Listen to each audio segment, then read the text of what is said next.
ओम शांति। ओम शांति।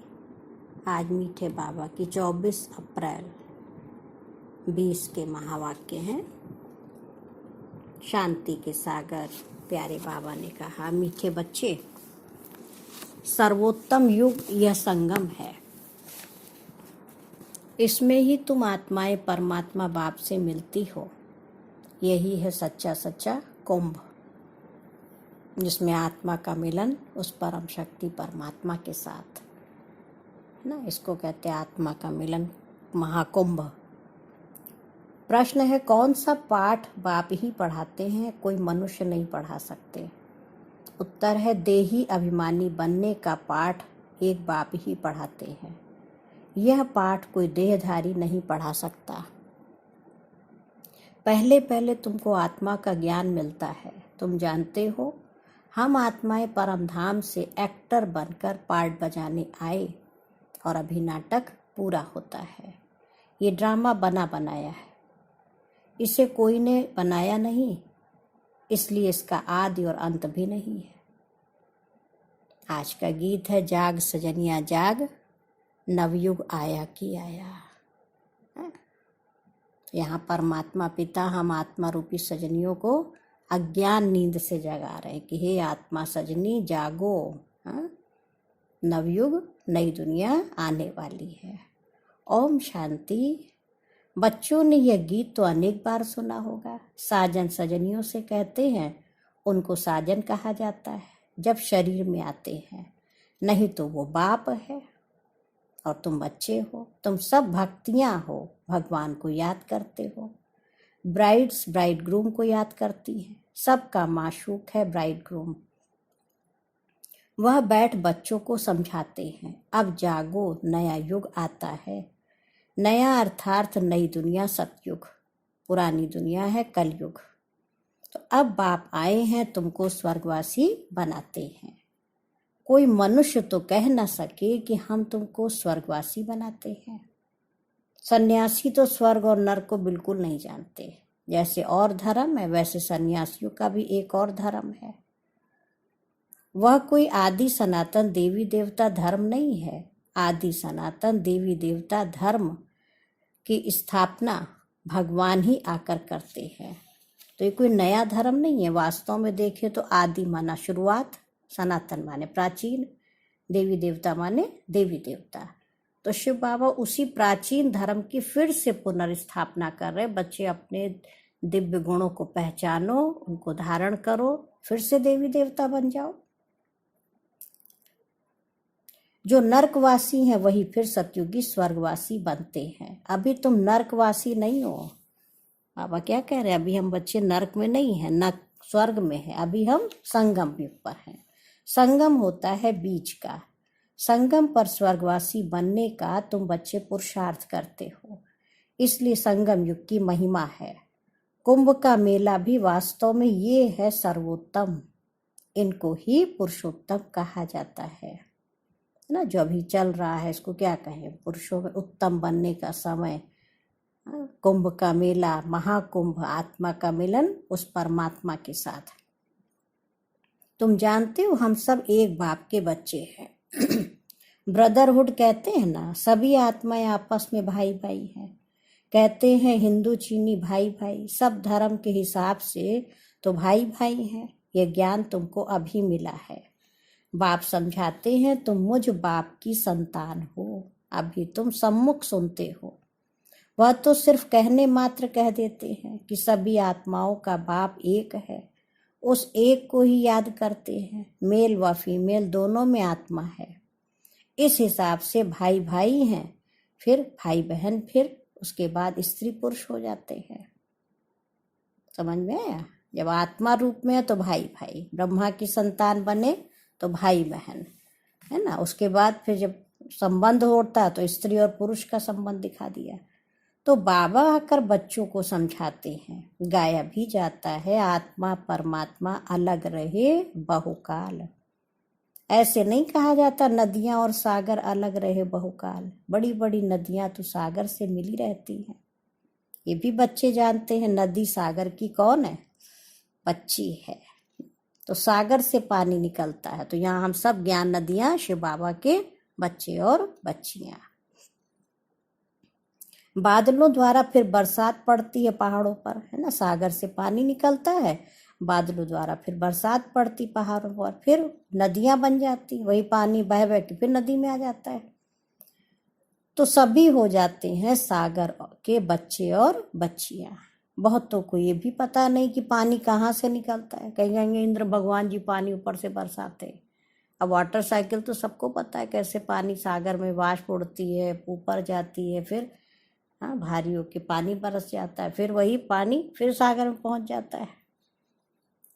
तो बाबा कह रहे बहुतों को ये भी नहीं पता कैसे पानी आता है, ये भी सिखलाया जाता है। तो अब बच्चे जानते हैं ज्ञान सागर एक ही बाप है।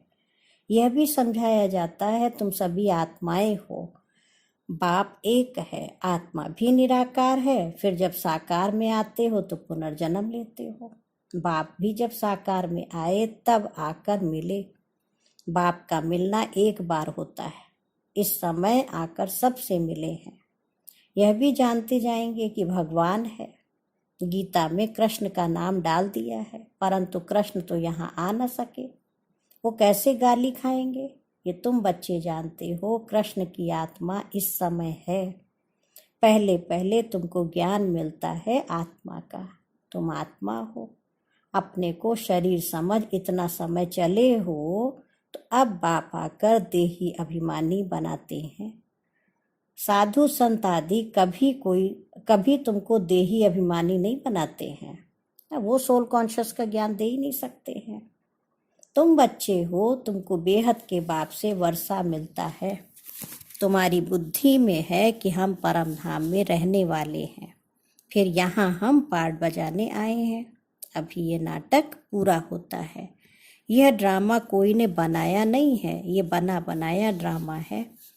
तुमसे पूछते हैं ये ड्रामा कब से शुरू हुआ, तुम बोलो ये तो अनादि ड्रामा है, इसका आदि अंत नहीं होता। पुराना सो नया, नया सो पुराना होता है। यह पाठ तुम बच्चों को पक्का है। तुम जानते हो नई दुनिया कब बनती है, फिर पुरानी कब होती है। यह भी कोई कोई की बुद्धि में पूरी रीति है। तुम जानते हो अभी नाटक पूरा होता है, फिर रिपीट होगा।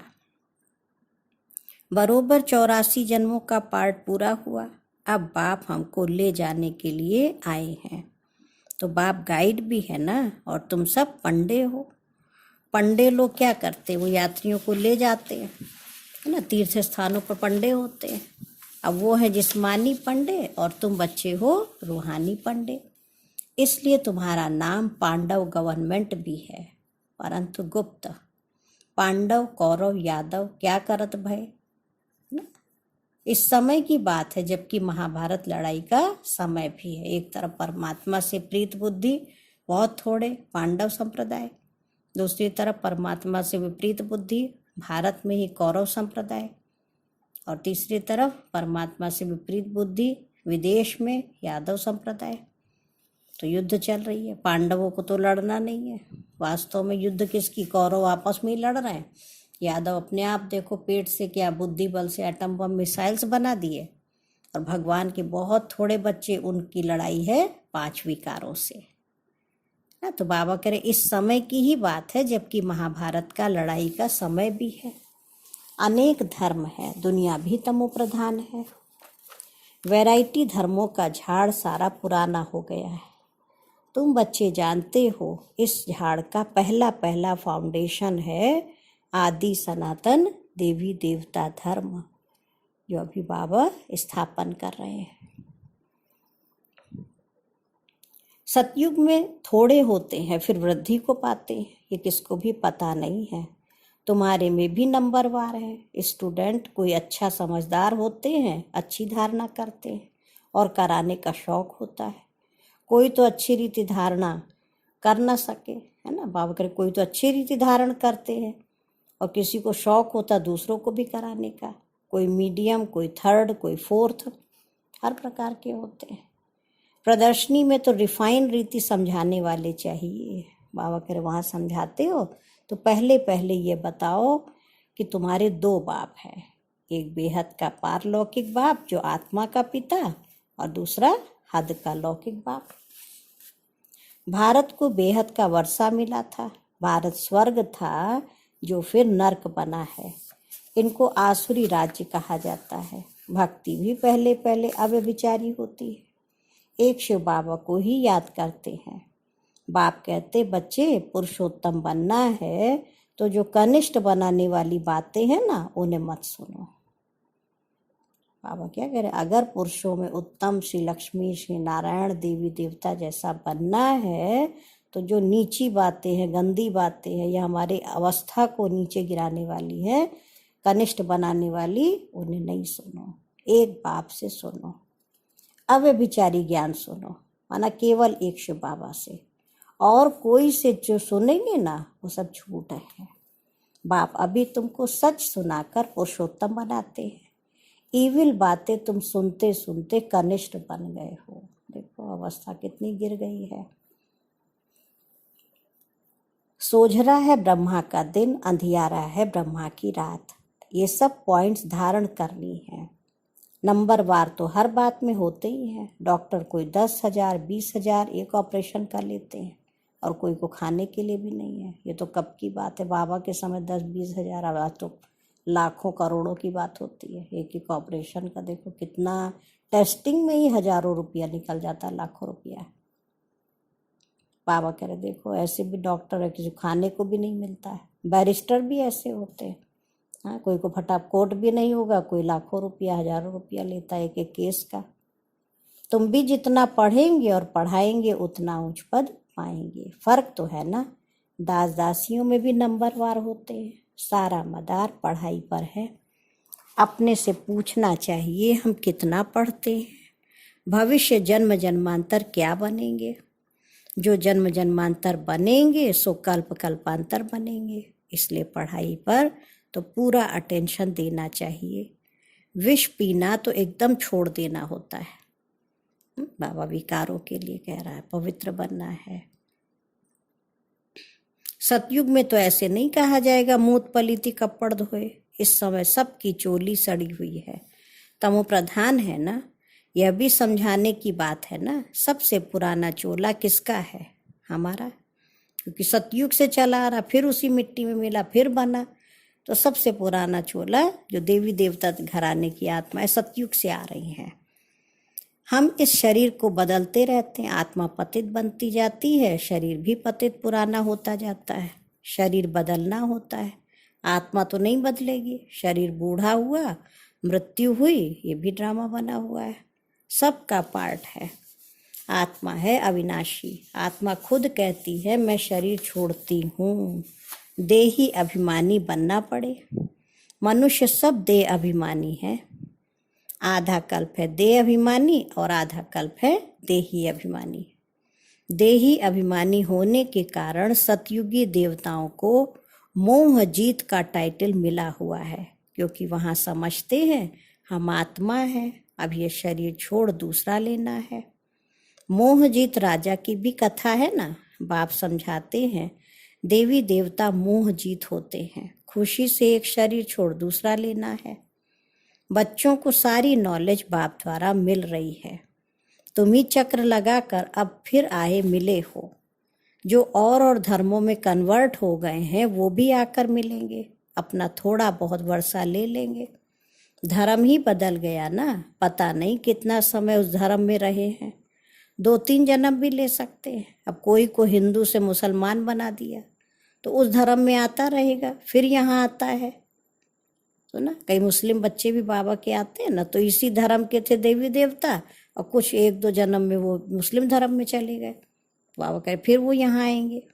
अब ये सब है डिटेल की बातें। बाबा कहते इतनी बातें याद ना कर सको, अच्छा अपने को बाप का बच्चा तो समझो, है ना। बहुत विस्तार में हो जाता, किसने कहाँ जन्म लिया, कितने लिए। तो अगर इतनी सब बातें नहीं याद कर सकते हो तो इतना याद करो कि अपने को बाप का बच्चा तो समझो। अच्छे अच्छे बच्चे भी भूल जाते हैं, बाप को याद नहीं करते हैं। माया इसमें भुलाती है। तुम भी पहले माया के मुरीद थे ना, अब ईश्वर के बनते हो, वो ड्रामा में पार्ट है। अपने को आत्मा समझ बाप को याद करना है। जब तुम आत्मा पहले पहले शरीर में आई थी तो पवित्र थी, फिर पुनर्जन्म लेते लेते पतित बनी हो। अब फिर बाप कहते नष्टो मोहा बनो, इस शरीर में भी मोह न रखो। अभी तुम बच्चों को इस पुरानी दुनिया से बेहद का वैराग्य आता है, क्योंकि इस दुनिया में सब एक दूसरे को क्या कर रहे हैं, आज दुख देने वाले हैं। इसलिए इस पुरानी दुनिया को ही भूल जाओ। हम अशरीरी आए थे, फिर अब अशरीरी होकर वापस जाना है। अब यह दुनिया ही खत्म होनी है। तमो प्रधान से सतो प्रधान बनने के लिए बाबा कहते बच्चे मामेकम याद करो। कृष्ण तो कह न सके कि मामेकम याद करो, कृष्ण तो सतयुग में होता है। बाप ही कहते हैं मुझे तुम पतित पावन भी कहते हो, तो अब मुझे याद करो। मैं ये युक्ति बताता हूँ, है ना। पावन बनने की एक ही युक्ति बाबा क्या बताते हैं, बच्चे एक शिव बाबा को याद करो। कल्प कल्प की युक्ति बताता हूँ। जब पुरानी दुनिया होती है तो भगवान को आना पड़ता है। मनुष्यों ने ड्रामा की आयु लंबी चौड़ी कर दी है, तो मनुष्य बिल्कुल ही भूल गए हैं। अब तुम बच्चे जानते हो कि संगम युग चल रहा है, ये है पुरुषोत्तम बनने का युग। मनुष्य तो बिल्कुल ही घोर अंधियारे में पड़े हैं। इस समय है सब तमो प्रधान। अभी तुम तमो प्रधान से सतो प्रधान बनते हो। तुमने ही सबसे जास्ती भक्ति की है। अब भक्ति मार्ग खत्म होता है। भक्ति है मृत्यु लोक में, फिर आएगा अमर लोक। तुम इस समय ज्ञान लेते हो, फिर भक्ति का नाम निशान नहीं रहेगा। हे भगवान, हे राम, ये सब भक्ति के अक्षर हैं, इसमें कोई आवाज नहीं करना है ना। भक्ति में कहेंगे हे भगवान, हे राम, हे दीनानाथ। बाबा कह रहे यहाँ तुम्हें मुख से कोई आवाज नहीं करना। बाबा ज्ञान का सागर है, आवाज थोड़ी करते हैं। उनको कहा ही जाता है सुख शांति का सागर। तो सुनाने के लिए भी उनको शरीर चाहिए ना। भगवान की भाषा क्या है ये भी कोई नहीं जानते। ऐसे तो नहीं बाबा सब भाषाओं में बोलेंगे, नहीं, उनकी भाषा है ही हिंदी, क्योंकि हिंदी सबसे सरल भाषा है और जिसको सब समझ सकते। तो भगवान ऐसी भाषा बोलते जो सब आत्माएं समझ सके, है ना। गांव के बुजुर्ग हैं, अनपढ़ हैं, तो वो कैसे समझेंगे। तो बाबा कहते हैं हिंदी भाषा सबकी भाषा है। बाबा एक ही भाषा में समझाते हैं, फिर ट्रांसलेट कर तुम समझाते हो। मधुबन में भी ट्रांसलेशन होता है ना, कितनी भाषाएं देखो है। तो जो जहाँ जहाँ के आते हैं वो अपनी अपनी भाषा में उनको फिर मुरली सुनाते हैं, देखो लोग। तो बाबा कह रहे फॉरेनर्स आदि जो मिले उनको भी बाप का परिचय देना है। बाप आदि सनातन देवी देवता धर्म की स्थापना कर रहे हैं। त्रिमूर्ति पर समझाना चाहिए। त्रिमूर्ति का चित्र है ना अपना, ब्रह्मा विष्णु महेश का, ऊपर शिव बाबा। बाबा कह रहे इस पर अच्छी रीति समझाना चाहिए। प्रजापिता ब्रह्मा के कितने ब्रह्मा कुमार कुमारियां हैं। कोई भी आए तो पहले उनसे पूछो किसके पास आए हो। देखो बोर्ड तो लगा पड़ा है प्रजापिता, वो तो रचने वाला हो गया। परंतु उनको भगवान नहीं कह सकते। भगवान निराकार को ही कहा जाता है। ये ब्रह्मा कुमार कुमारियां ब्रह्मा की संतान है। तुम यहाँ किस लिए आए हो। बाबा कह रहे से नए आते ना तो फिर उनसे पूछो हमारे बाप से तुम्हारा क्या काम। बाप से बच्चों का ही काम होगा ना। यह बाप को अच्छी रीति जानते हैं। गाया हुआ है सन शोज फादर, हम उनके बच्चे हैं ना। बाबा कर उनसे पूछो, अब बताओ आप मेरे बाप से क्या पूछने आए हो, क्या लेने आए हो। इतना नशा हो, उमंग हो कि हम पूछ सकें, तो उसको भी लगेगा हाँ रे ये तो इतना हक से कह रहे हैं, तो जरूर इनका बाप है, तो हम भी ऐसे बच्चे बने उनके ना। तो एक सेवा की बाबा युक्ति बता रहे हैं। अच्छा मीठे मीठे सिक्की लधे बच्चों प्रति माता पिता बाप दादा का याद प्यार और गुड मॉर्निंग। रूहानी बाप की रूहानी बच्चों को नमस्ते। हम रूहानी बच्चों की रूहानी माता पिता बाप दादा को याद, प्यार, नमस्ते और गुड मॉर्निंग। शुक्रिया बाबा, शुक्रिया। आज मुरली का सार है धारणा के लिए मुख्य सार। पुरुषोत्तम बनने के लिए कनिष्ठ बनाने वाली जो ईविल बातें हैं वो नहीं सुननी है। एक बाप से ही अव्यभिचारी ज्ञान सुनना है। सेकंड पॉइंट है नष्टो मोहा बनने के लिए देही अभिमानी बनने का पूरा पूरा पुरुषार्थ करना है। बुद्धि में रहे यह पुरानी दुख देने वाली दुनिया है, इसे भूलना है। इससे बेहद का वैराग्य हो। और प्यारे बाबा का वरदान है आज का, फॉलो फादर के पाठ द्वारा मुश्किल को सहज बनाने वाले तीव्र पुरुषार्थी भव।